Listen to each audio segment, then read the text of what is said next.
Ang dami na talaga ngayong mga scammers sa mga dating apps. At nitong bago lang, meron naman ako ang na-meet or nagpapakilala sa akin na siya daw ay seryoso sa isang relasyon. At yan, nakipag-chat siya sa akin.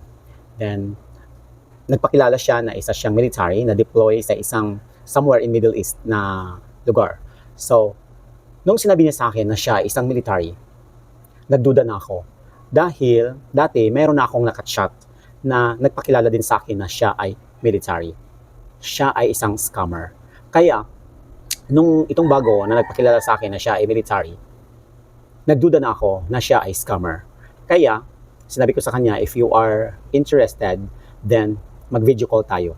Ang sabi niya sa akin, ayaw daw niya makipag-video call dahil bawal daw sa kanilang kampo kung saan sila naroroon ngayon. Dahil nga, military sila. Baka daw matuntun sila ng kalaban. Lumang ano na yan lumang tricks at lumang diskarte kasi yan din ang sinabi sa akin nung nakachat ko na isa ding military before na niloko lang ako isang linggo kaming nagchat.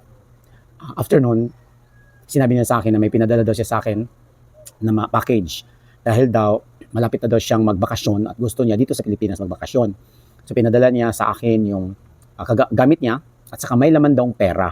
So ako na daw ang bahala. Gusto daw niya na i-build ko ng business. Yun ang sinabi niya sa akin.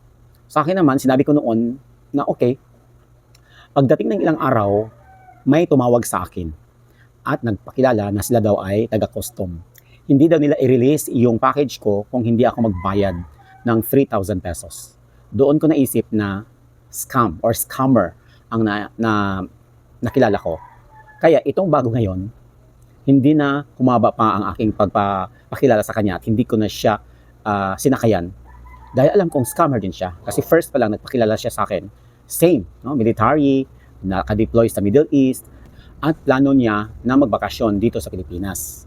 Kaya hindi ko na pinahaba pa. Sinabi ko sa kanya ang katotohanan na alam kong scammer ka, kaya huwag ka nang mag-aksaya ng oras dahil wala akong panahon sa'yo. Yun lang. So, shinare ko ito dahil para maging aware din kayo. Ang dami nilang mga tricks. Yung mga scammer na yan, na kapwa natin Pilipino, dami nilang tricks, kaya huwag po kayong magpaloko.